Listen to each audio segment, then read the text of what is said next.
Yes. Welcome back to My Steps to Sobriety, my show on YouTube and as a podcast with me, your host, Stefan Neff. Today is another fantastic day for an interview, and I've got a fantastic guest with me. Unfortunately, it's a shame that we have to talk about the topic for today, because in an ideal world, man, for crying out loud, why can't we all play together and be nice to each other? But unfortunately, that is not a reality for many, many men and women out there. So today, a bit of a trigger warning here, guys. We're going to be talking about domestic violence, and it's only right that we talk about it now. To honor all the men and women out there who have suffered it and are continuing to suffer it, to show that there are ways out of that scenario, out of that life. And it is, after all, by the time we are airing this beautiful interview, it will be the month of October, which is Domestic Violence Awareness Month. So let's go out there, let's spread the word that the past does not equal the future, and that we all can help by raising awareness and therefore making it easier for men and women to break out of their prison of domestic violence. And today I've got Agape Garcia with me. Agape, thank you so much for being on my show. Well, thank you for having me. It's an honor and a pleasure. And it is, and the honor is all mine. Absolutely. Because you, Agape, you have gone through a lifetime of challenges. And this lifetime has put you in a scenario where you were so threatened by your life, threatened with everything that meant to be you. You decided, no, things need to change. And you became very active in helping other women to change and go out there and seek help. And this is fantastic. But in order to see the light now, we need to see the darkness. So how was it for you to grow up? How was it? Was there a happy childhood? Ooh, wow, we're going to the beginning. Okay. Well, that's actually pretty loaded. So I will be honest and get straight to the point. As it relates to trauma, I believe that it started while I was an embryo in my mother's stomach. She dealt with a very abusive marriage, and when I was a mistake. I heard that many of times. I was a mistake, and she dealt with, abuse during the marriage, during her pregnancy. So I believe that I felt a lot of that trauma while I was, like I said, in the embryo stage. And when I was 2 years old, she had already had another child. So I had a baby sister, and she decided to pack her bags and leave. And when I say pack her bags, I mean, that's all she took. So she left me and my baby sister in the environment that she ran away from. And shortly after her departure, my sister was diagnosed with cancer. And that did not take long at all to take her life. I clearly remember playing in the hospital with her, running up and down the hallways with the bright lights and the little orange and yellow play school cart, the plastic carts from back in the day. And she was gone. And overnight, my dad, I would say, looking back, my dad lost everything. His wife, his baby girl, and then looking at me, the one that was the mistake, right? And for him to cope, he just checked out. He worked third shift and slept all day. So his life was while I was sleeping, and my life while he was while he was sleeping. So there really was no bonding or connection. And before I knew it, everything that a child could potentially be stripped of, every void a child could possibly have, I inherited right away, and had no idea that it was going to be up to me to fill those gaps or figure out how to substitute all these voids and losses. Well, you don't know that they are losses. You don't know that they are voids. That's a normal childhood for you because you're living it. You're right now in it. Did you have friends that were different role models there, or was your whole life a bit like that? Well, as an only child and with my, no parent really to supervise me, it was pretty much the neighborhood that, Mm. raised me, I would have to say, and school was my escape. So as you say, friends, that's kind of a hard thing to say too while you're in grammar school. Your friends are whoever's in your classroom, whoever's next to you. But what I can say is what I did at such a young age, because I'm an only child. The house was quiet all the time, like so quiet that it's loud, that loud ringing in your ears from that silence. Mm. And I was not allowed to have friends over. There was no pets. It was just silence. So I found ways to be a part of every single thing that the school had to offer, every single thing that the community park had to offer. So if there were plays, if there was after school programs, if there was gymnastics at the park, like whatever it was, I was everywhere but home. Which of course can be a very powerful motivator. Was that really a first try of escapism, or was it actually you yearning for a meaningful life with hindsight? Well, see, and that's where it gets tricky because I strongly believe now, looking back, that as children, we have this sense of survival automatically in us. We have this sense of no fear automatically in us. Like we just want to be problem solvers, regardless of how big the problem is, because we don't know any better, right? True. Absolutely. So, did you Yeah. become a people pleaser? Um, I don't think so. I actually was quite an introvert, even though I was very outgoing. I spent a lot of time at the cemetery after school as well, because the cemetery was actually closer to school than where I lived. So I would bond with my deceased sister doing homework, just talking. And like that was the only place I felt like a real safe emotional connection because I didn't have it anywhere else, nowhere. So that was the only place. So I'm not quite sure that I even knew what the heck I was doing. I was just doing what I felt was great for the moment, whatever was making me happy and filling my time. It was more about filling my time. I didn't want to be home. I mean, that is as a child, but then as a teenager, suddenly new possibilities come around to escape from that, from your thoughts, from your emotions, or the lack thereof. When was the first time you engaged maybe in not so healthy coping mechanisms? Did alcohol play a role? What about drugs? Sure. Yes, all of that. Very young because I was exposed to that. Remember, my dad was not the healthiest man.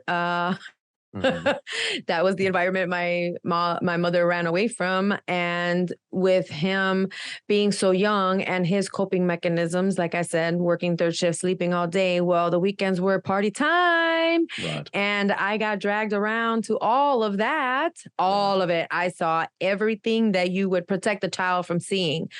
So it's very ironic that even when I was exposed as like eighth grade, freshman year of high school, definitely during rebellious years, because I already had a mind of a work ethic. I was delivering newspapers, cleaning houses, washing cars, pulling weeds, mowing lawns, just to buy bread and peanut butter and jelly to feed myself, and get things little girls need.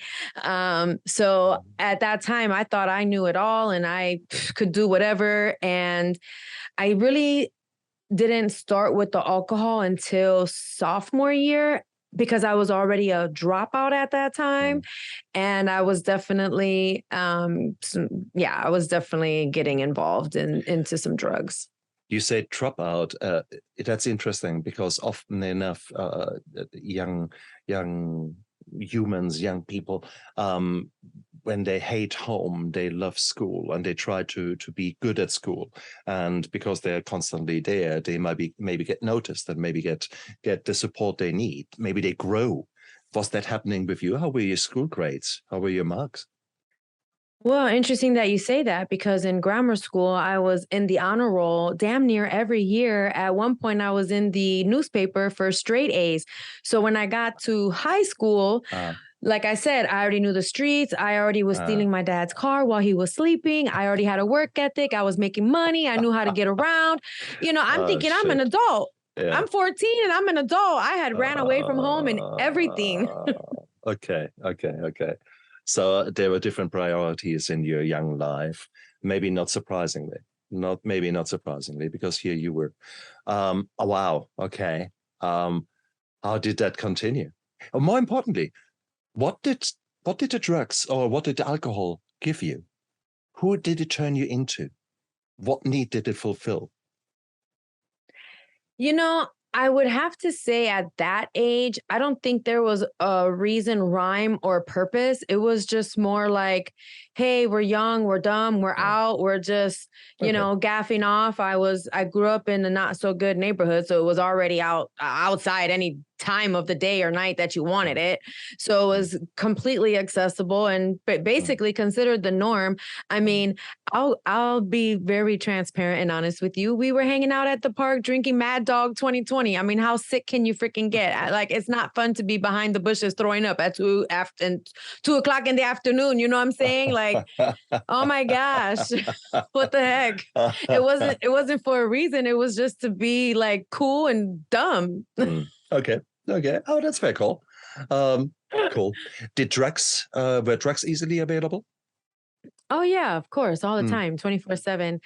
I would Anything have to tempting? say, well, everything was tempting for Mm. sure. Everything. I would have to say that I I experimented, but because I saw so much of what it did to my dad and all Mm. his friends and how I suffered as a little girl, literally like my eyes burning or my skin feeling like it's like melting and just I going back to that time of childhood, seeing how they were all passing the mirror and roll with the rolled up dollar bills and acting a fool and just I knew what I didn't want to be a part of because Cool. I was already exposed to it.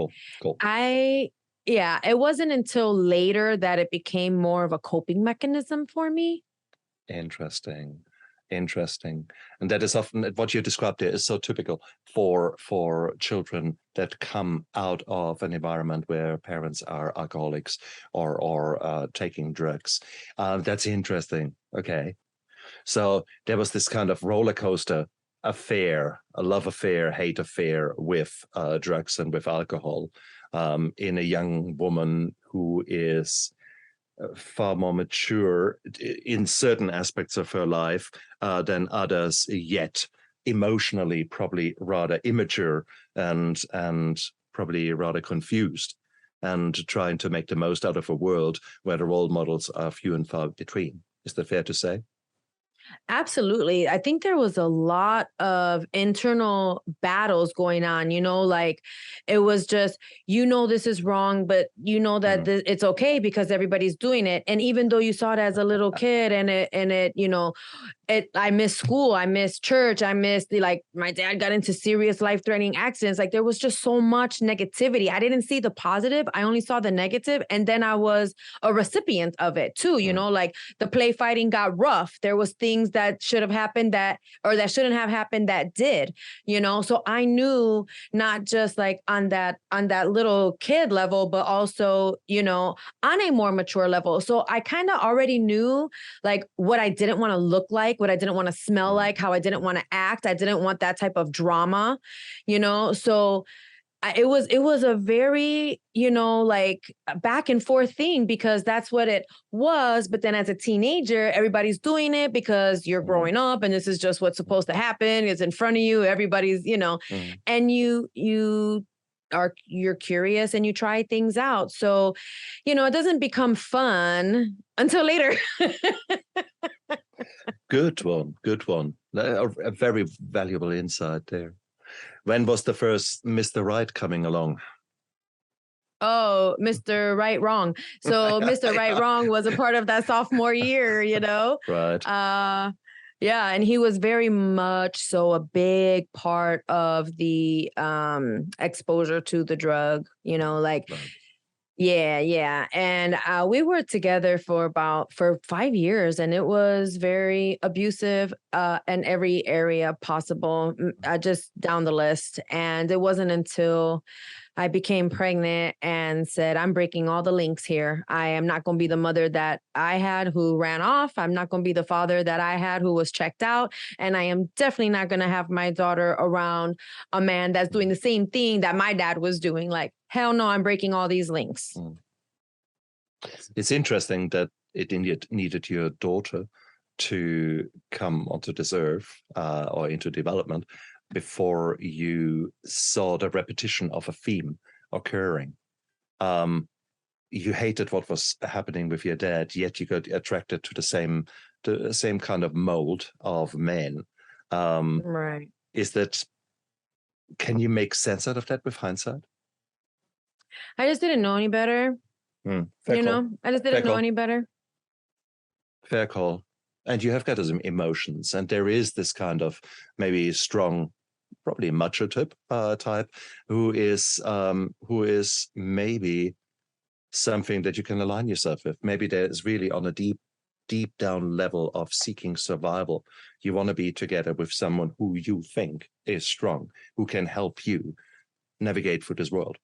And if you don't know better, you go for something that looks good, and with hindsight might be not the best of all choices. And I think what I struggled with the most was just being abandoned and rejected, like being abandoned by my own mother, who was strong enough to pack her own stuff, but also so us the two people you pushed out of you don't belong to you. Like I couldn't wrap my head around that for the longest time, And then it's like, what animal abandons their cubs? Like it took me so long to wrap my head around that. And then to constantly be told by the other parent, the checked out parent, you were a mistake. As soon as you're 18, you're no longer my responsibility. I'm providing a roof over your head. And that's my job. That's my only job. And that's it. So it's like, for me, I'm like, okay, so my own mother didn't want me. And then I'm sitting here listening to my dad, and I'm like, okay, so he obviously is pissed off that he has me. So I think that during that time, unknowingly, I was just searching to feel wanted, right? Absolutely. So. So how did your partner take it when you suddenly said, nah, bugger off? Oh, well, so I decided to do that when he chose to turn to the streets and get heavier into the drugs. There was a couple instances. The first time was when I was 8 months pregnant and I came home and caught him. We got into a pretty big fight. I ended up going to the hospital and was admitted. Ended up wearing a heart monitor for the rest of the pregnancy, being diagnosed with, tachycardia arrhythmia. And it was just so much stress, anxiety, drama. I didn't realize until, that experience that, heartache and mental health plays a big role on your physical health. Oh, hell yes. And I learned the hard way. I did. I learned the hard way. So, after that, he promised to change. Of course, here goes like the textbook stuff, right? So promise to change, etc. And then by the time I had my daughter, that's when I said, he turned to the streets and got into the drugs heavier. And I was like, yeah, no, I am 100% not doing this. We were living together. We were, I don't want to say playing house, but, we were the family. So I packed everything to include my baby. And I left and I went to a basement where there was no heat, just cement floor and brick walls with a bathroom. And I made it into a little studio, and peace of mind is way more valuable than, carpet and drywall. Like, I don't care that. No. Where did the money come from? Here you were high pregnant and you then had a girl. And whilst your work ethic has always been strong, it's hard in that scenario. How did you live? Absolutely. So, good question. And I will have to say that this is where the blessings came in, because I worked almost until I was like 1 week out from having my daughter. Oh, goodness. Okay. Oh yeah. And it was a family-owned business. It was a pet store. It was a family-owned pet store. And they loved me. I mean, I was a hard worker. I had all the ethics from, childhood. And as soon as my daughter got her first set of shots, I asked if I could come back. They said yes, and I did. And they supported me so much.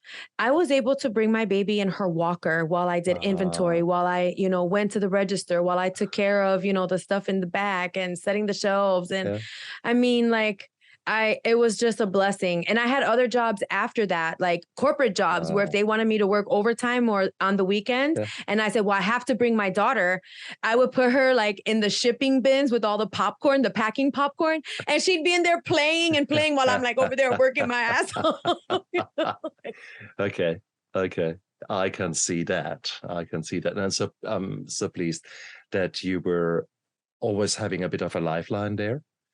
So many women, they don't have either the work ethic or the skills or the support, whatever it is, the combination is they're trapped in their surroundings. They feel trapped and they don't know how to get out. And money is the one thing, because often enough, domestic violence is very much financial violence, so to speak. So they don't have their own money. They don't have access to the money. Everything is controlled by the perpetrator. And when I say women here, let's get that clear. There are men that are finding themselves in the same role. I think that the ratio is just overwhelmingly female as the victims are concerned. So please, guys, don't come back to me and say, no, you never talked about a man. Well, I do, but it is let's stick with the more common scenario, I think, out there, and that's fair to say. And we haven't even started transgender or any kind of LGBTQ issues. They're just as much out there, please. The same applies regardless of your sexual orientation or sexual identification. Is that fair? Cool. I love exactly what you're saying, because I want to say that, number one, the statistics that are produced over a period of time, if say that we get a report today of statistics, understand that data is from like 2 or 3 years ago, because it took so long to gather all that data, do the statistical evaluations and calculations in order to do that. And then in doing research, 64% of the statistical data is false data anyways.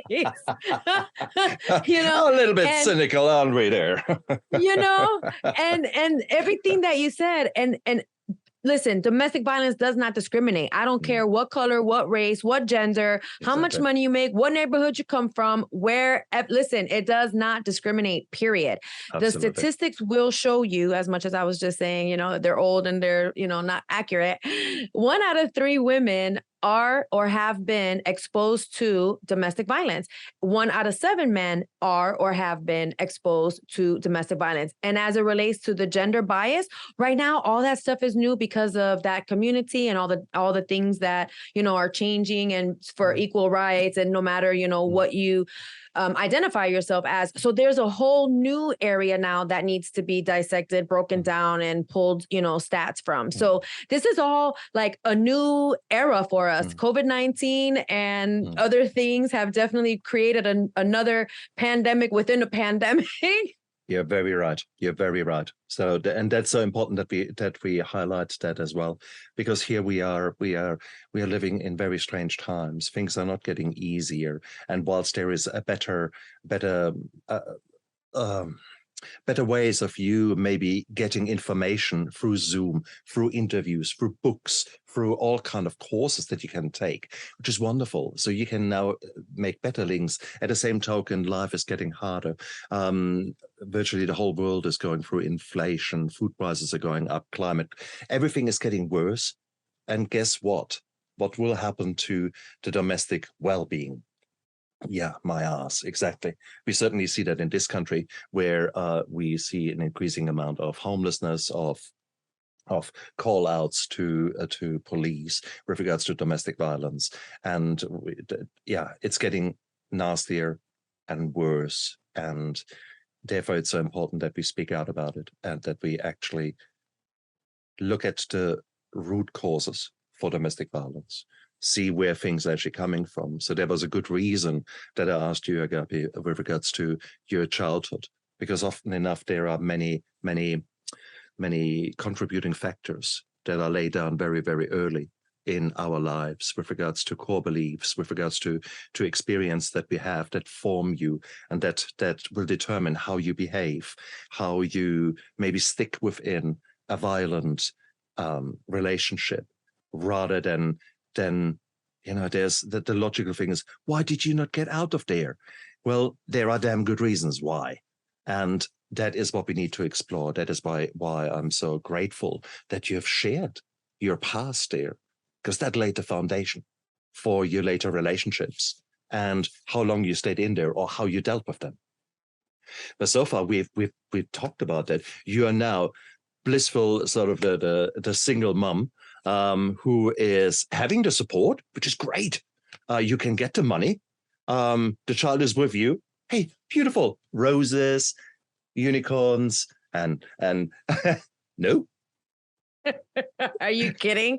Just because I left the violent relationship didn't mean that he left me alone.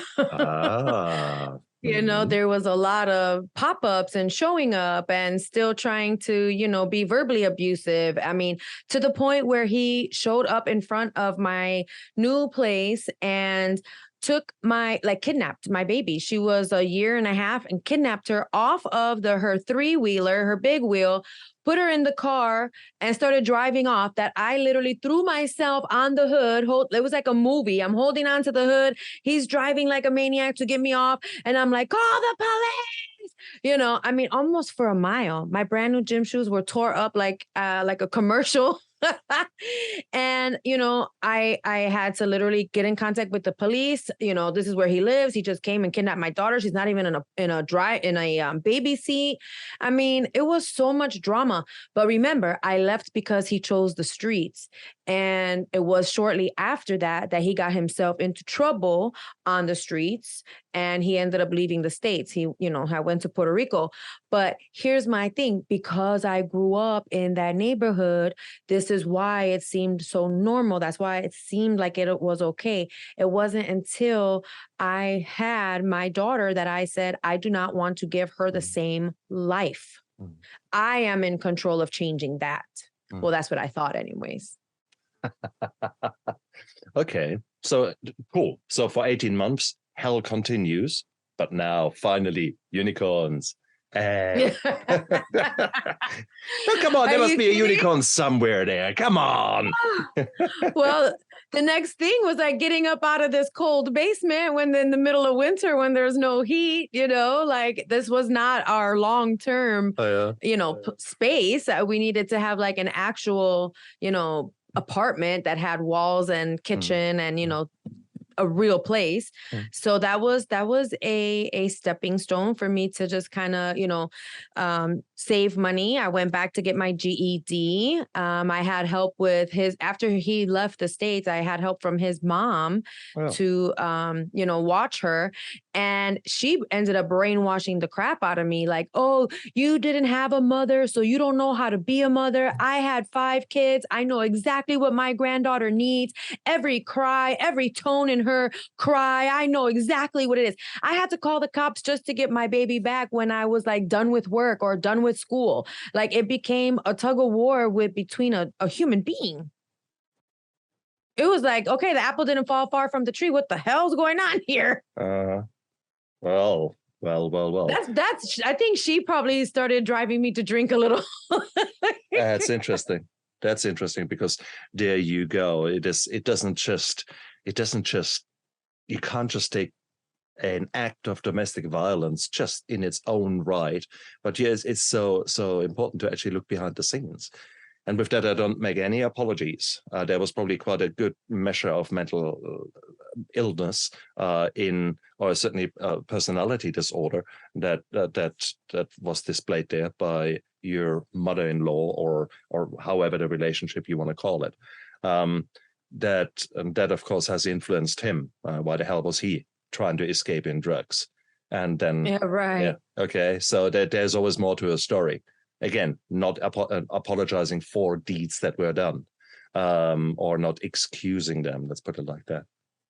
Okay, so you had her as a false friend, was trying to help you, so to speak, and only ended up with being a very double-edged sword.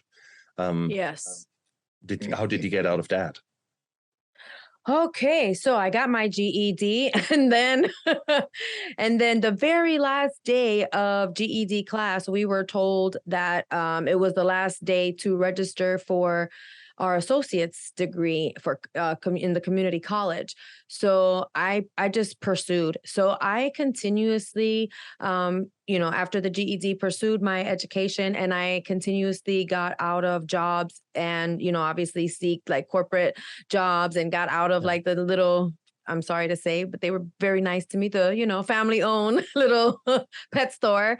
And I just started making, money because I was furthering myself. And believe it or not, the in-law frowned upon that, saying that that was terrible to do as a single mom. How can I work full time and go to school part time? I need to, go down and file for assistance and work part time and, collect food stamps so I can, be there when the bell rings in the morning, be there when the bell rings when she gets out, and make sure that I'm there every single second to, do everything. And I'm like, okay, I am not cradling, coddling, or helicoptering my child like that. I don't know. I just didn't understand her mindset. I had a completely different one. And my goal was to get out of that neighborhood, that environment, that mindset, and grow. And I wasn't going to keep my daughter in that mess either. So by the time she was in first grade, when kindergarten is no longer half day, first grade is full day, I ended up moving out of the city into the suburbs and was very, very smart and calculating. I moved right across the street from the school my daughter was going to. My job was about 4 blocks west, and the babysitter was about 5 blocks east. So even if my car broke down, nobody's missing a day. Like, beautiful. It's not going to happen. Okay. Yeah. Okay. Yeah. And so I had built such an extreme independence, and I didn't trust, because obviously at this point in my life, I'm literally convincing myself, okay, if my own mother can leave, anybody can go. If my own father is checked out, I don't expect anybody else to be checked in. If the two people who are supposed to have your back, teach you right, and give you everything that you like, the tools to survive, I don't trust anybody. So I can only rely on me. And if I'm all I have to make sure that my child receives right instead of wrong, then damn Skippy, I'm going to be exactly that. And that's so important, isn't it? That's what we see. That is one of the consequences of being the daughter of an alcoholic.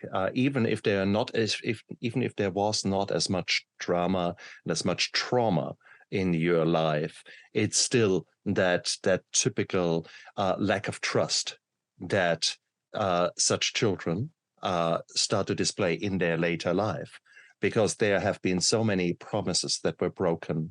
Oh yeah, on Saturday we're going to go out, party. No, we're not going out. It's that, so that children, they have great difficulties developing trust later on in their relationships, and therefore struggle in their upcoming relationships.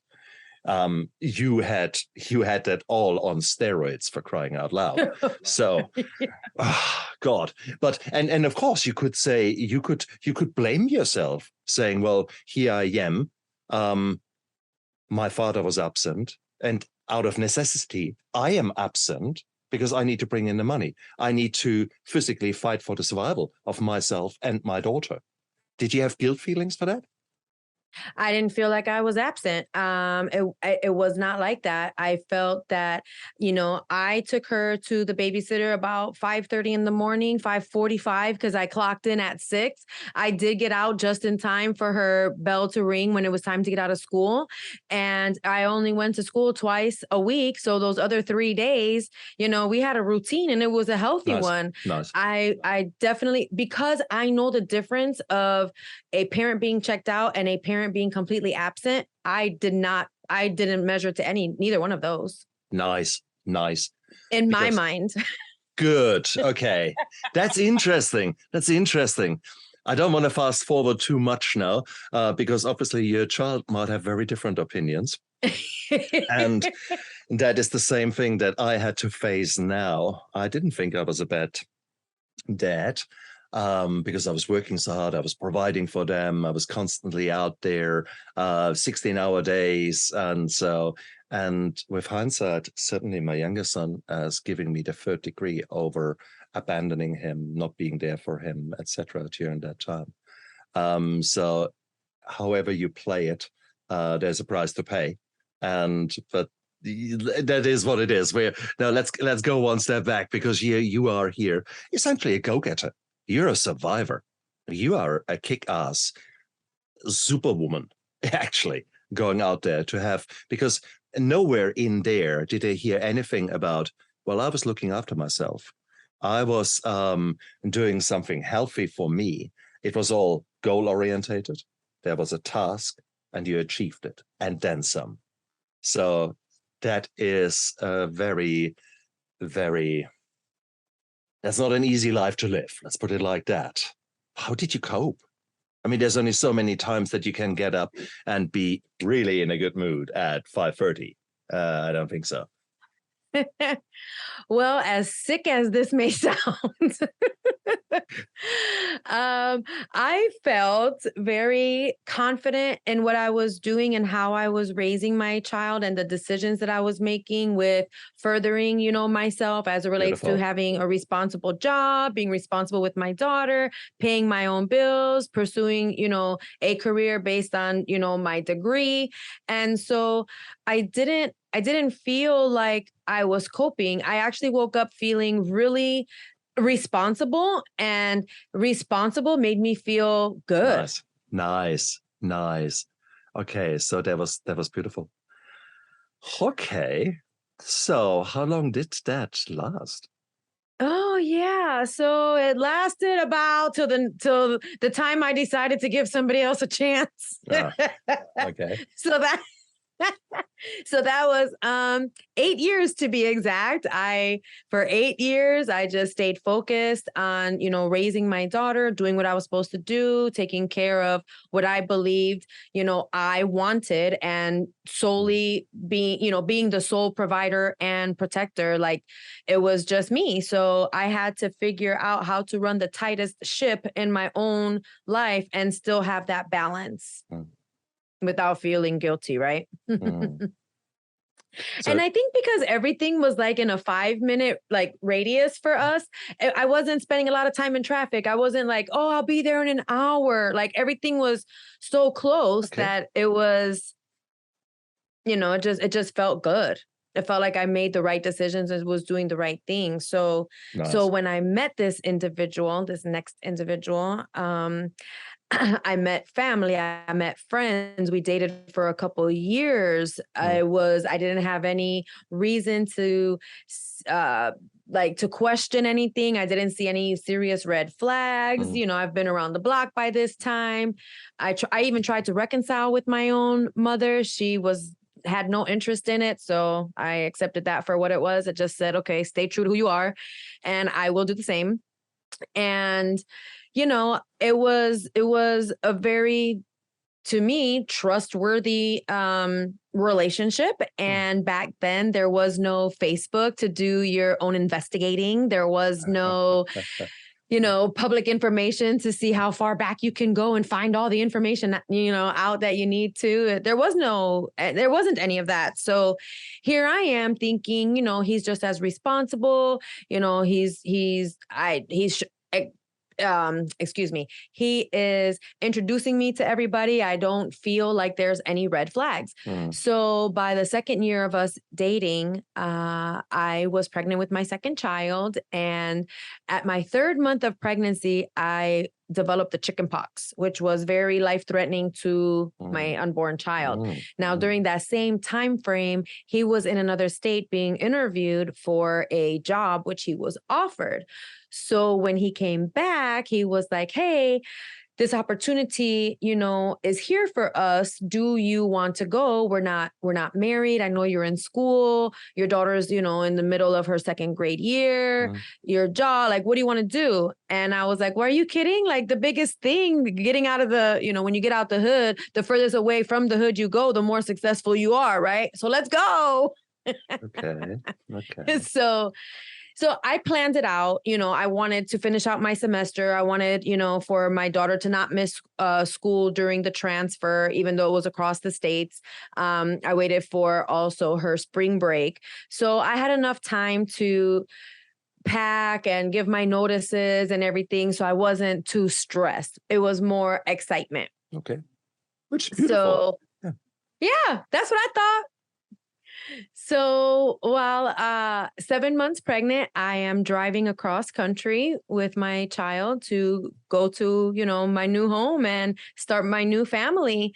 And it was going to be 3 weeks before our personal belongings arrived, which is fine because that gave me time to get the kitchen straight, learn my new doctors, figure out the neighborhood, make sure my daughter is happy with her new school and, do any like parent, teacher, anything. Those 3 weeks were perfect.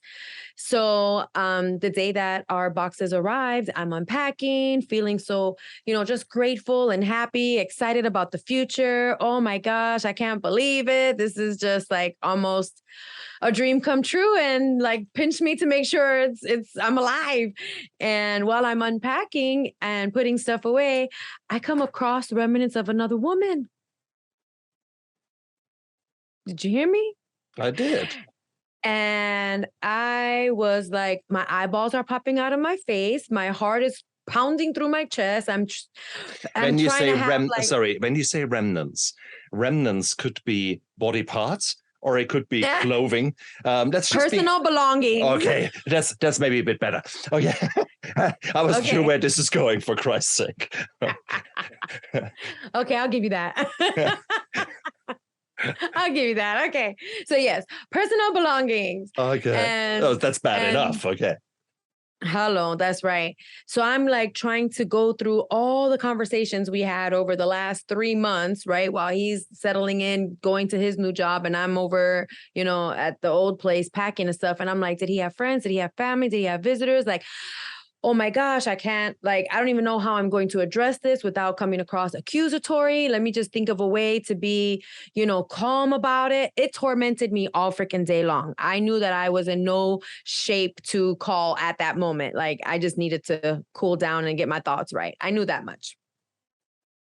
So I picked up my daughter from school and made dinner, did homework, did everything normally. And when she went to bed, I told him that we needed to have a conversation. And we sat on the couch. And I said, while I was unpacking, I came across belongings of another woman, and I would like to know, what is this about? Who does it belong to? Why am I here? And he was like, you were going through my stuff? You were going through my stuff? I said, no, I'm not going through your stuff. This was underneath the bathroom sink. And I don't understand. Before I could even repeat myself, I was already on the floor. He was sitting on top of my pregnant stomach. I was 8 months pregnant at this time, with his left hand around my neck and his right hand closed fist punching me over and over and over. And I have no idea how long I was down there squirming. I have no idea what type of noises. I have no idea. All I remember is this voice, Mom, Mom. And I said, that's my daughter. And this like big rush of adrenaline went through my body. My feet slammed on the floor. My hips are thrusted to the ceiling. He rolls off the top of me. I pop up. I don't even know how. I run around the couch, grab her little hand because she was already down the stairs, and we ran out the house just like that. It's like 11 o'clock at night. Okay. And I'm on the neighbor's door. Please, I need to use the phone. I need to use the phone.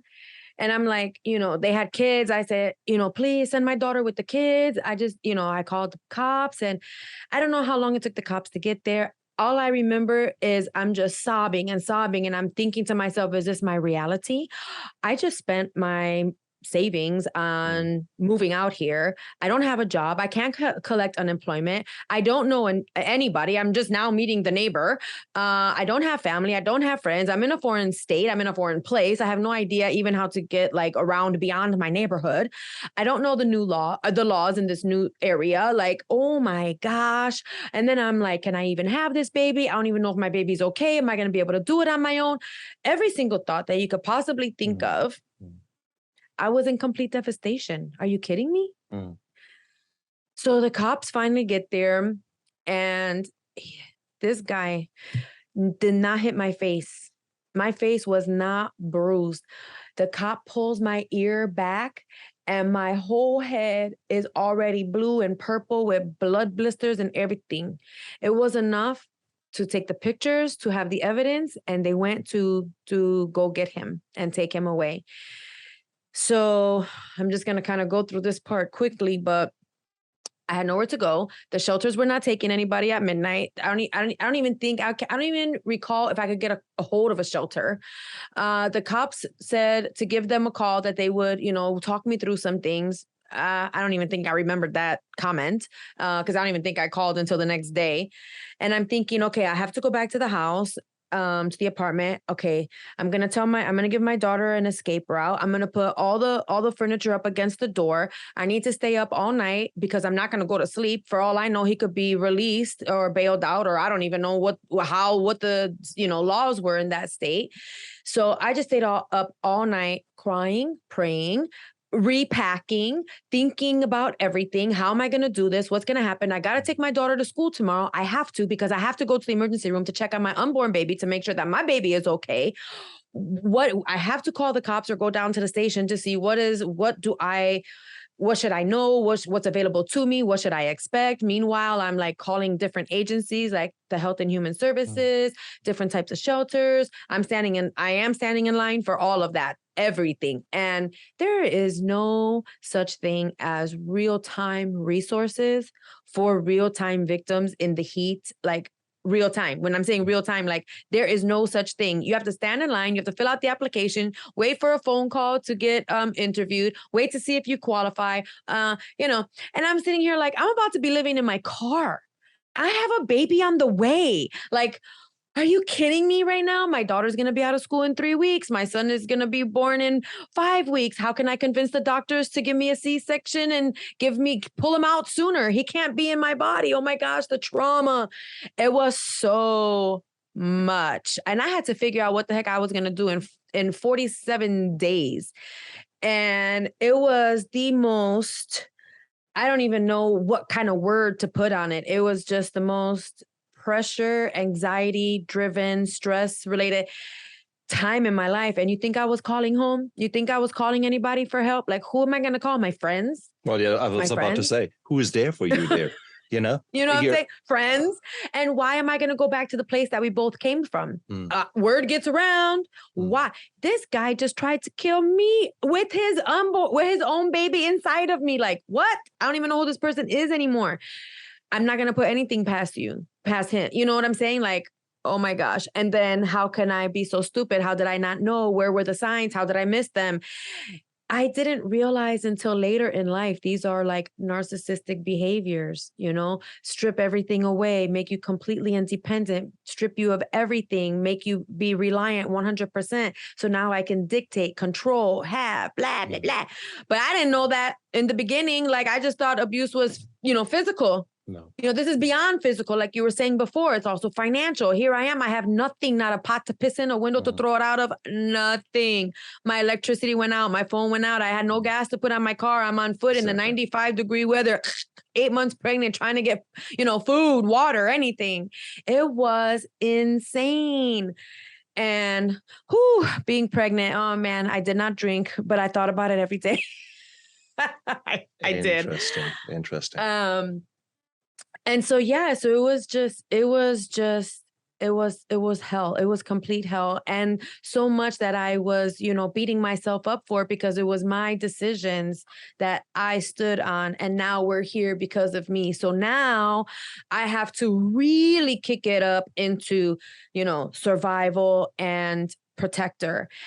But during that time in the beginning, I will say like the first, month or two while I'm waiting for, my baby to be born. And then after that, don't forget, we have all these hormones that are going on too with pregnancy and all that. So, I'm crying and then I'm angry and then I'm like laughing because that's the only way I can deal with it. And I have no actual like channel because I have to be here 100% for, both of my kids. I have nowhere to drop anybody off.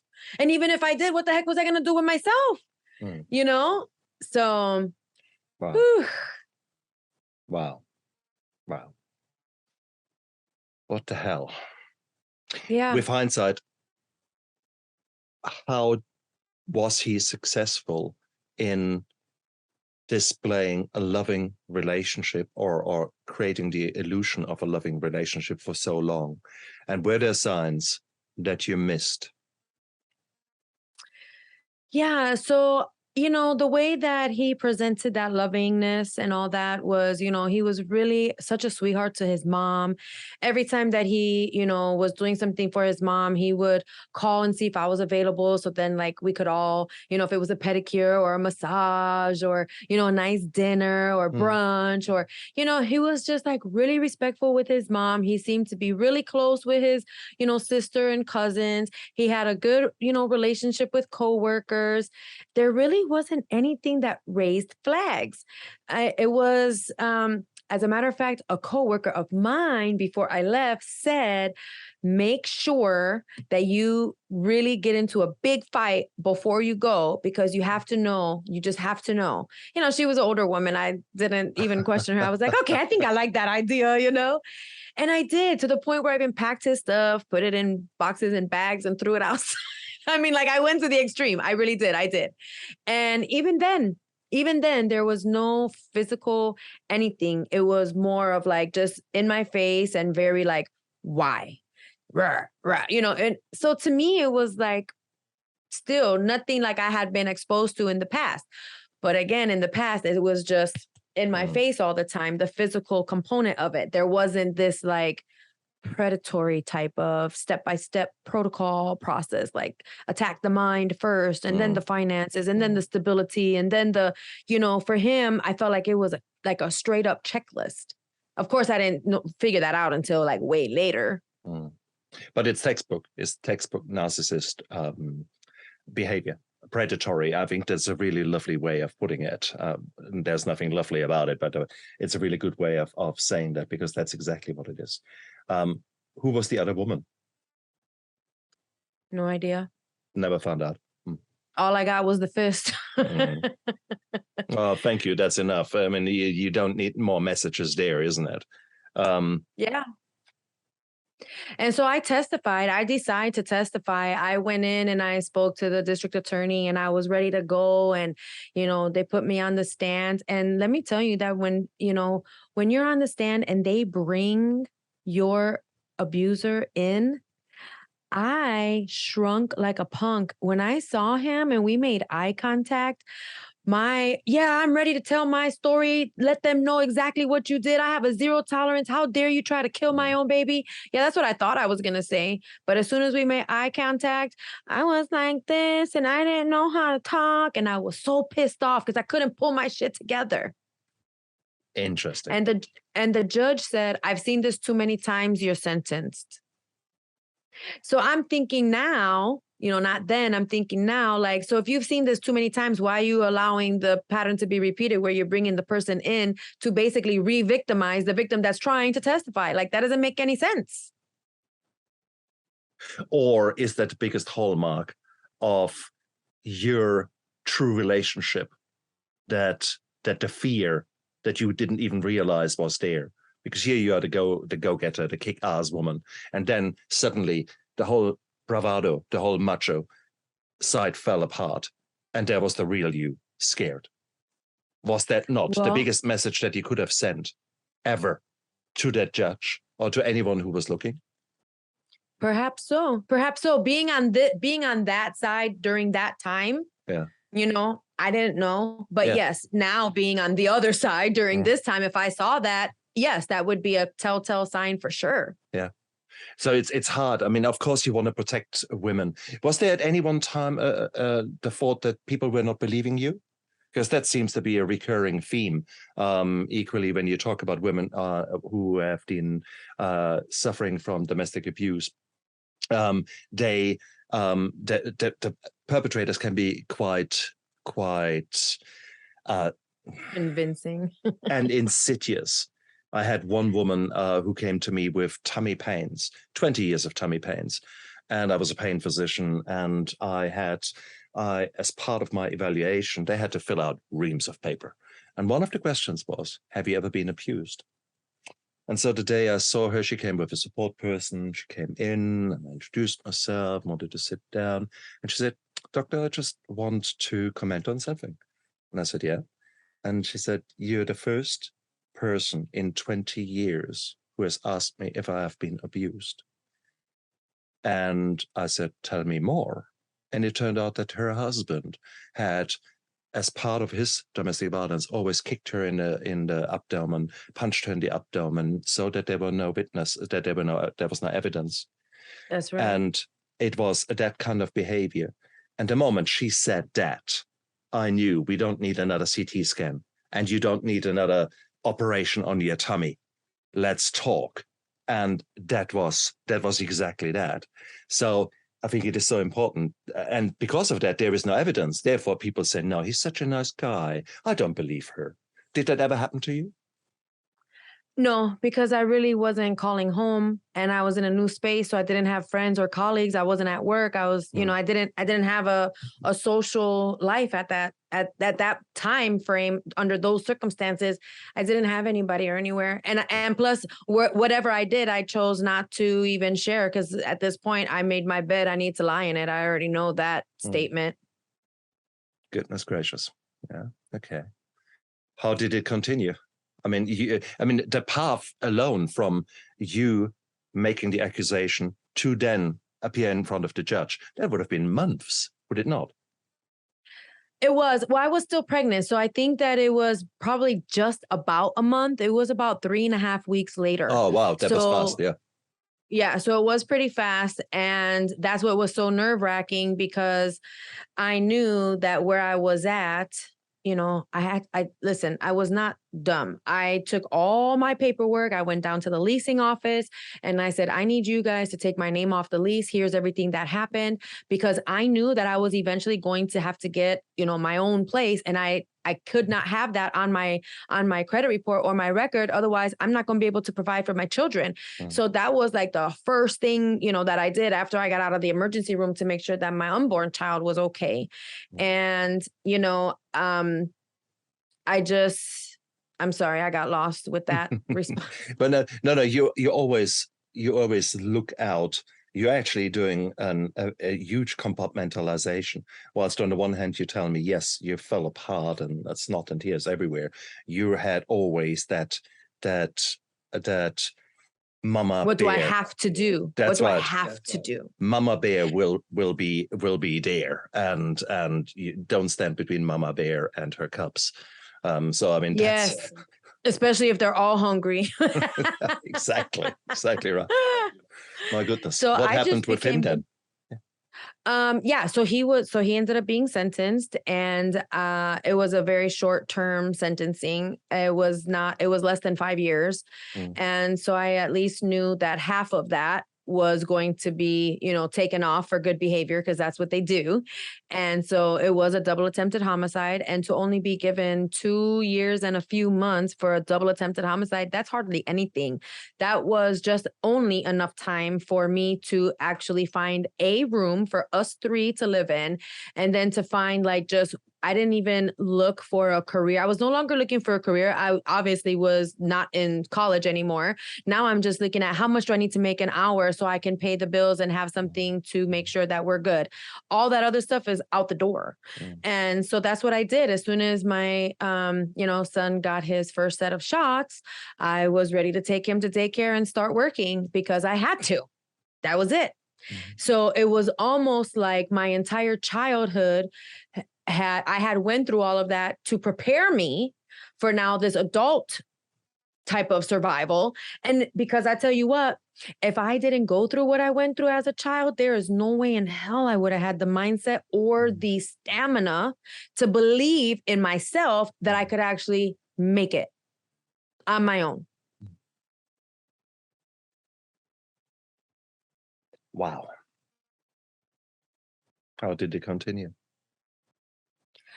Whew. Well, I mean, it's 20 years later. So I was just extremely laser focused. Nothing in the world was important to me other than going to work, getting back to school, making sure that we were on the tightest routine schedule possible. I literally like waking up at 5, making sure that we're out the door by 6. By 6 o'clock, breakfast was made, lunch was made, dinner's in the crock pot. We're out the door. One kid gets dropped off at daycare, the other kid gets dropped off at school. I go to work, I get out of work, I pick them both up.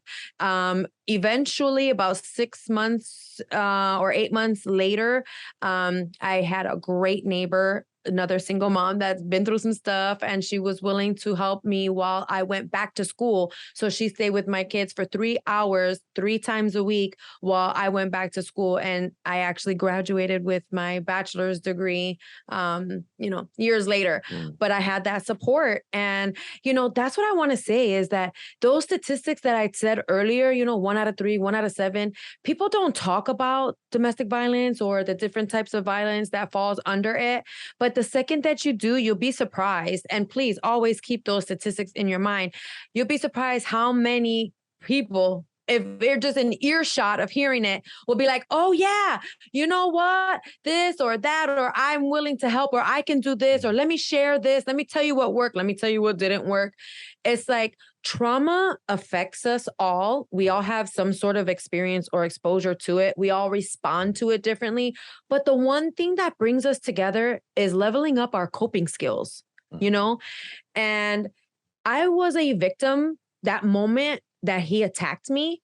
But when I realized that I had no control and there was nothing I could do to prevent it, that's when I realized I was victimized. I was no longer the victim. I was the one that was victimized. And then once I got beyond that, mentally, emotional, like all of the things that you need to go through, it's like the grieving process phases, right? And realize, no, I'm going to do something with this. I'm going to share what my story is. I want to tell people how to level up their coping. I want to talk about how to have post-traumatic growth, PTG, the opposite of PTSD. And, that's the definition of PTG. It was brought upon by 2 psychologists back in the early 90s, Dr. Calhoun and Dr. Tedeschi. They're 2 psychologists, and they say what you go through psychologically that's so detrimental and traumatic in your life, when you get to that place where you're wiser and stronger because of it, and you're doing something with it, then and there are you in that growth. Absolutely. And so many of us can do it. Absolutely. And it's so beautiful. And it is giving your suffering a meaning. It is making sense of the suffering. And by you taking action, you are now no longer the victim. You're not even the survivor. You're the thriver. You are actually going out there and helping others. And again, you're taking back control. You are actually controlling the narrative to a certain degree. And that is beautiful. And the more you tell your story, the more you come to terms with it, the less emotionally upsetting it will be for you. I certainly remember the first few times when I told my story, it was turmoil within me because there were still so many emotions attached to it. Whilst nowadays I can talk freely even about those things that are really not so nice in my life. And they are no longer hurting me. If at all, they give me the drive to behave differently and make different choices and maybe share that with others. And that's where you came about. So where was the transformation happening? You were saying you were ready to now share your story, but at the moment you're still trying to struggle to make ends meet. You're far from the woman out there doing now speaking roles and working with other departments within your society to make things better. So how did that transformation happen? Oh, so two major things happened in my life that catapulted me here. When my daughter was moving out of the nest, and she said, Mom, I love and respect you for the helicopter mom that you were. I love and respect that you were able to just never check out or abandon us, but be, that mom that was there during, all of the drama and trauma. Even though I did a great job, keeping her separate, it's always the aftermath, right? And she said, you were so laser focused on protecting and providing, and you were always there that I could just reach you. I could touch you. She said, but when I was going through my emotional turmoil or my own confusion during teenage years, as close as you were to me, I couldn't touch you emotionally. I couldn't connect with you emotionally. And I was like, what? What? Are you kidding me? Do you know everything that I've done? Do you know the sacrifices I've made? Do you know what I've been through? And then I was like, oh my gosh, everything I wanted to protect my baby from, I freaking did it to her, man. I freaking did it to her.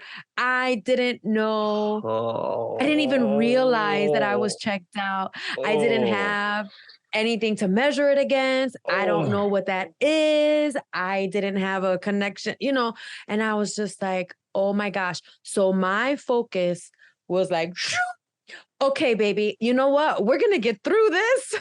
And I literally started doing so much research on what is emotional emptiness? How do you get emotional? What's emotional awareness? What the heck is emotional intelligence? What's that? What's mental health? Like, so many of these things that they talk about today, we didn't have access to back then. Like, what is that? Nope. Exactly. So I finally stumbled across the 5 love languages, because I was on a mission. I wanted to make sure that I cleared this up and that we were good, me and my baby. Are you kidding me? That was like daggers to my heart and soul. And I came across the 5 love languages, and I said, honey, listen, we're going to have to read this together, do these quizzes together, learn your love languages for each of us, and make this work. And, we did. And she thought I was being sarcastic when I was making my best efforts, because it's totally not who I am. Excellent. So I'm trying to be loving and giving her love language. And she literally thought I was being sarcastic. And I said, listen, you either want this or you do not want it, because I need to be vulnerable and safe at the same time, not vulnerable feeling stupid when I'm trying to give you what you're asking me and I'm being super authentic behind it. Ooh, wow. That's some serious shit there. Wow. You know what I'm saying? Absolutely. And I'm like, rawr. God. Mama Bear is back in the house. I know. But at the same token, I absolutely understand it. I so feel for it. There's a same emotional turmoil that I went through. It hurts. It so hurts. Fuck. Where did you go with that? Oh my gosh. So I just didn't stop. I was very communicative with her and explaining, like I said, either you want this or you don't, because you're either going to push me away or you're going to embrace it and get more. And you get ultimately what you want. And, it has been 7 years in the making. And I will say that today we have a very healthy relationship, both, emotionally and mentally.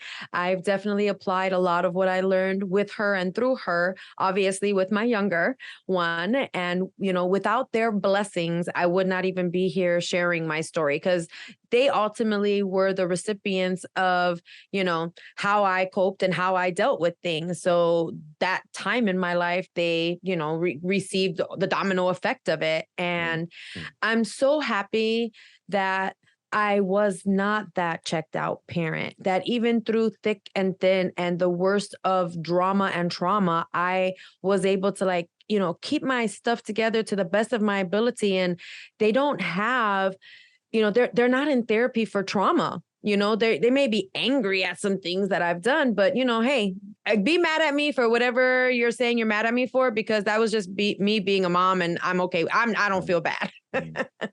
Sorry, but not sorry. If that's all you got after all this time and everything we've been through, I can live with that. Interesting. Yeah. So for the sake of sobriety, I will say that, when it comes to my drinking, I have learned a couple different things. One, and so I've gone through different times in my life where I, kind of indulged, right? So like in my early 20s, it was more of the escape at night to dance, because dancing was my outlet. Like I would dance to get all the frustration, anxiety, stress, and everything out. So, the more you drink, the more you dance. That's the balance, right? Okay. I can remember well. And then, after like all that trauma and, when you're in that survival protective mindset, partying or those types of things, in my case, was not something that I was interested in. I mean, I was penny pinching every single paycheck anyways. It just wasn't in the budget, and I didn't care. The only thing I cared about was my little unit. But as time progressed and, we grew, I found myself, I didn't like wine. Wine was more of the, like, this is what you do when you go out with your, executives at work or your coworkers, and you drink the wine. And I'm like, I don't like this. I don't like this. I don't. And then when you start seeing like them acting the way that they're acting, I'm like, yeah, I really don't. This is not even my clique, And so it was, very short-lived. And then I did realize that, when I drink and I'm with somebody I'm dating, usually I don't have a good time. I become feisty. I become a little bit angry. I got things to say and I act a certain way, but when I'm with my girls and I'm with my friends and there's no emotions involved other than hey, I love you unconditionally. There's no judging here. Like, I got your back regardless. Act the fool if you want to. I got you. Don't worry. Like, we're having the best of time. But when I am drinking and I have more than two and it's with somebody I have like an emotional connection with, or I'm probably not, we should probably just not do that. Excellent. Excellent. I mean, that's the insight that you're there. Okay. When I was drinking, part of the drinking was to be able to release my emotions. So give me a certain music, give me a certain, typically red wine, and then within 10, 15 minutes, I can be finally sobbing and crying and feel the pain and admit to the pain. So it's interesting that you say when you have more than two drinks, suddenly your emotions come out. So when do you let them out? How do you let them out at all? How do you decompress? Yeah, I think I'm still trying to figure that out. I think it's about being smarter. Like, as you grow, you get to learn yourself more. And, that these are some of the things that I talk about after a traumatic, devastating experience in your life. You may start questioning who you are or who you've become from that. And while you're trying to figure out who your new identity is or what this refined person is, go fall back on who you know that you're not, and keep your boundaries wrapped around who you're not. So then this way you're keeping, the things that you absolutely will not accept out while you're learning who you're the new you is. So nice. So I will have to say that, I've never had the opportunity to really deal with my emotions. So the way that I deal with my emotions is just up-leveling my mental coping skills. So, for example, instead of focusing on what I don't have, what I can't do, what my limitations are, I'm like, okay, you know what? Well, while you can't do these things, you could do all of these things. You know, you could go for a hike, you could go for a walk, you could go swimming, you can go.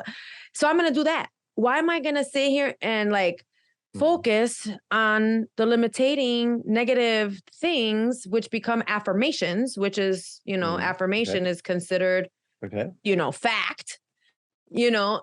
Why would I do that? Why would I keep myself in a box that the world wants to keep me in? I have enough people that don't want to see me succeed or don't want me, you know, to pass them up or maybe feel threatened based on, you know, what I have to offer. So if I wouldn't allow anybody to talk to me in a certain belittling, demeaning manner, why would I talk to myself like that? But we all do it. We are our worst critic and we sabotage the shit out of ourselves because of our own freaking thoughts. So I teach you how to intercept those bad boys. Okay. Bad girls. Let's call it bad girls, not just bad boys. Whatever. You're so right. You're so right, though. That's my pet peeve. Also, my pet hate with regards to my own behavior and my core beliefs. I still see me as a failure. I will always see myself as a failure, as a fallback position. And I have to constantly remind myself that everything I do, every intentional choice I make is actually a win. I have now intentionally chosen to have this fantastic interview with you. I've intentionally chosen to actually go through the turmoil of feeling those emotions. That's a win, because in the past I was running away from those emotions. So it's those kind of things. I'm not a failure. I have figured out what does not work, and I'm hell-bent to go a different path, but I'm not a failure. That's right. And I think that is where we need to repackage it. And that takes action. That takes emotional, how should I say that? You awareness. What is awareness? Intelligence. Do you actually feel your emotions? Yes, I can even tell you where they live. Oh, where do they live? Okay, can we do this exercise? Oh, go for it. Okay. So what I want you to do is think about your favorite song. Okay? How does that make you feel? Good. Yeah. Where do you feel that goodness? In my core. In my core. Okay. Yeah, because more than likely you're thinking about the beat already, and you're probably moving your body, right? No, immediately when I had that thought, I took a deep breath in and activated my parasympathetic nervous system. So it was just kind of, it was that kind of a thing, feeling there. Yeah. Okay, so that's a positive trigger. You know where that positive emotion now resides in your body. It's in your core, right? Yeah. Okay, so now take a moment and think about when your teenager told you that you were unemotional, that you were emotionally unavailable. Think about that. How did that make you feel? And where are you feeling that emotion right now? Interesting. In my shoulders. I want to droop. I want to sort of bow my head in shame, kind of a thing. I feel the tension in my shoulders. Right. So there's your emotion. You can identify or name it whatever you want, but now you know where it lives. So if you are triggered and you're feeling that emotion go right here, you can already say, I'm being triggered because it's going right here. Now, all my power, all my authority resides in this moment. What do I want to do about it? How do I want to respond? And how do I want to react? What is my intention? What do I want to walk away with? Very nice. Very nice. Very nice. So that is how I teach you where your emotions live and how to then at that moment have control over your trigger. That's where I define emotional intelligence. Beautiful. Beautiful. Because there is such a beautiful, strong link between our body, physical body, and our emotions. We just need to figure that out and learn more about it. And there are figure out how to I'm sorry, I was gonna say, and the filter in between. Touche. But also you then, the moment you have figured it out, you can actually realize that by you actively taking maybe a power stance, it makes it very, very hard for you to be down and out. Maybe if you go, ta-da, looking forward with a winning smile, maybe taking really seriously the make out of you, making fun of yourself. It's very hard to be depressed when you're standing in that pose. Okay. And what have I just done? I brought my shoulders back. I did exactly the opposite of the slouching forward, the pain. When I stood like that, I actually took a deep breath in. And so again, you can actually counter those feelings. You can amplify the good feelings and you can counter the bad feelings. Or the flow-on effects on your body. How cool is that? And people take that further because there's nowadays trauma-related or trauma-focused yoga. There are the many martial arts that have actually a very strong component of well-being in there, and it is because they include certain movements within your body where your body relaxes and where you actually take some of the triggers away, where you start relaxing yourself, and that's beautiful. So there are already a lot of flow-on effects from the little exercise that you have just done with me. And so this is powerful. This is powerful because you're no longer a victim, guys. You are basically now taking control. You're taking action. And with action steps, you can change. You have developed the emotional awareness and you're working on that. You're working to get to know these waves of neurochemicals that wash over you and figure out, maybe give them names, maybe play with them a little bit, get to know them, and then see what are their effects. So you're no longer running away from them, but you're actually greeting them for the messengers that they are, because they all come there for a damn good reason. And there is a reason that you feel anxious. There's a reason that you feel down. There's a reason for that. It is a beautiful world that opens up, and you have experienced that, and that is what you are teaching others now, isn't it? Tell us a bit about the work that you are doing.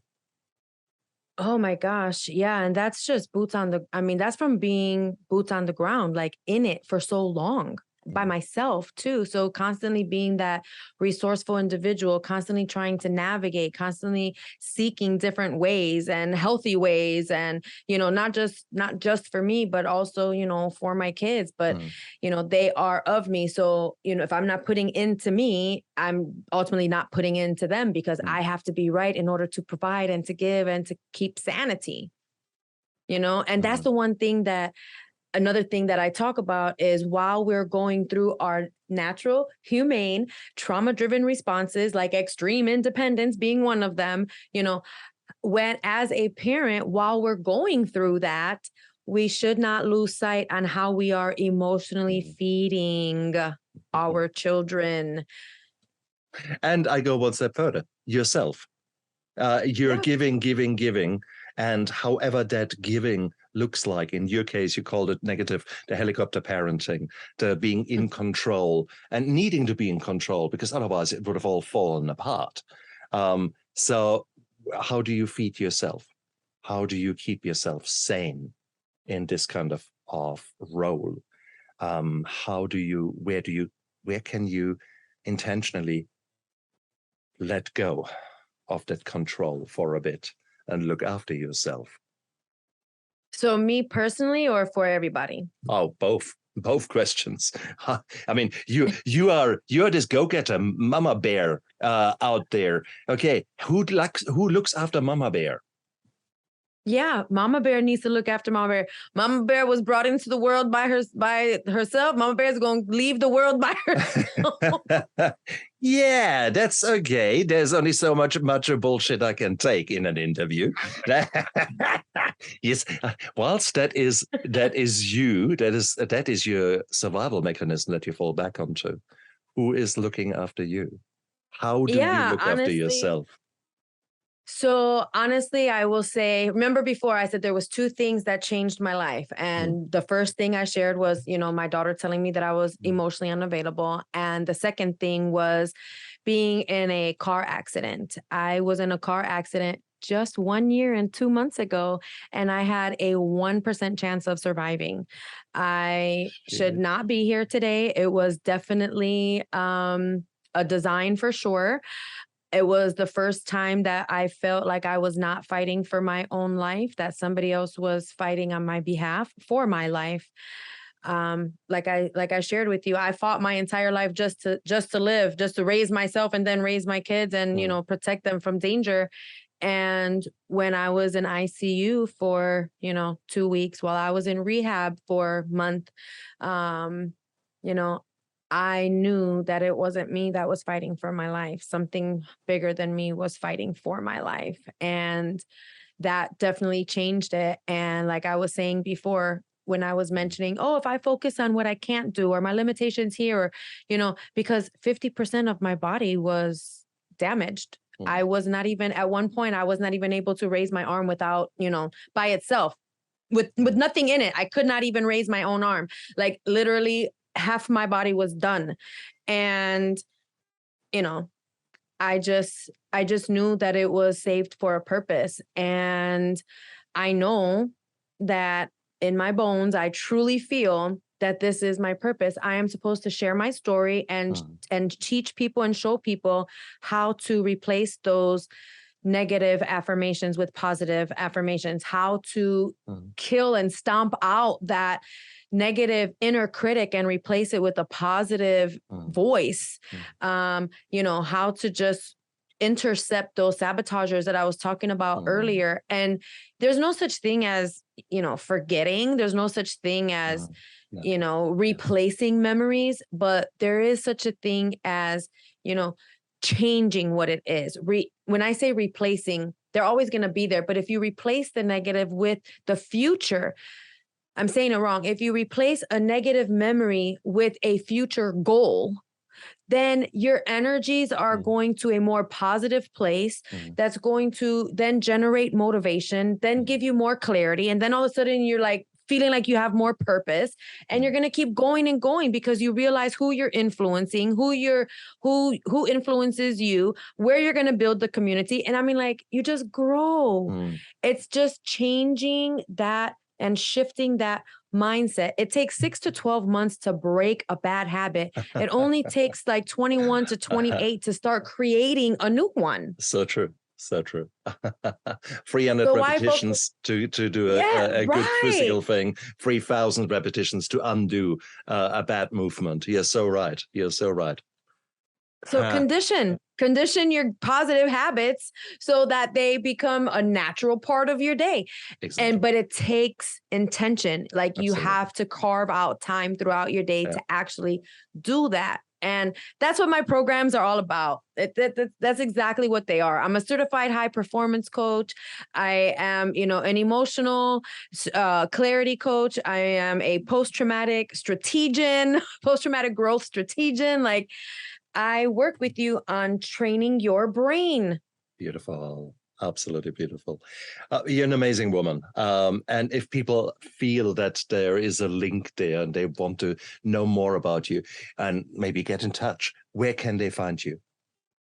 Well, thank you. I have Facebook, Instagram, and my website is all Be Your Incredible Self. That is spelled correctly. And Be Your Incredible Self, believe it or not, I believe that the Incredible She-Hulk is a superhero that does not have superhero powers. She has superhuman powers.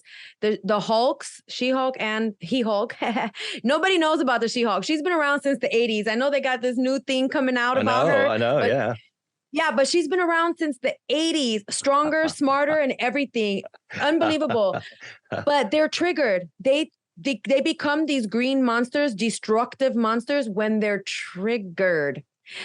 And so they do two things. They either retreat to avoid, or they become destructive. And the more angry they get, the more destructive they get. And then they don't even like who they are. And it's like, how many of us have that story?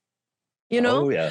So be your incredible self. We all want to level up. Let's do this. Beautiful.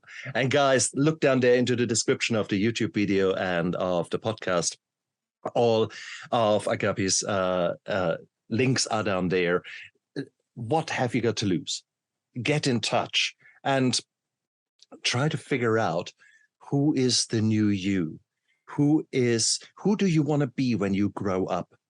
And why do you want to start from scratch and try to figure that out all alone?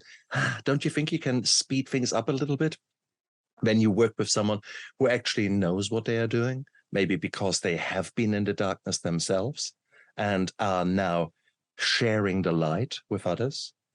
And is that not a much more promising path than rather try it all yourself? I know it is. I know. I want to do it all myself. No, I'm strong. I can do it all myself.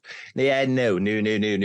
Nowadays, I put together power teams where I'm the dumbest member of the team, and only then can I actually grow and learn. So that's why I'm so grateful to you, Agape, for coming onto my show, because you have actually made me realize quite a few things there, and it is a beautiful growth that has occurred in the last 90 minutes with me. So for that, I'm grateful and maybe a bit uncomfortable because you've raised certain memories and certain trauma within me where I actually have to say, maybe I need to do a little bit more work there. But at least I've identified the sore. I've ripped off the plaster, and there's still a bit of pus there. We better get that pus out because you can't grow healthy and stay healthy long with little pieces of pus squirting out of you. Nah. So it just means you're human. Well, exactly right, and that's beautiful. So let's go out there and let's make this world a bit of a better place by being honest with what has occurred to us and use that to our benefit. Whatever trauma has occurred to you, let's use that and harness that as a meaning or as a power for growth. I think the post-traumatic growth, PTG, that is really where so many of us can become better human beings. And for that, I'm proud of. I'm proud of the battle scars that I wear. I'm proud of the trauma that I've gone through. These were not nice times, but they made me who I am now. And I think that's exactly the same with you. So thank you so much. Thank you so much for coming onto my show. I'm ever so grateful for your honesty, authenticity, integrity. It's gorgeous to hear that. Thank you. Thank you so much for having me. I appreciate it. And you guys out there, go out there, live with passion, look after yourself, and make this world a better place.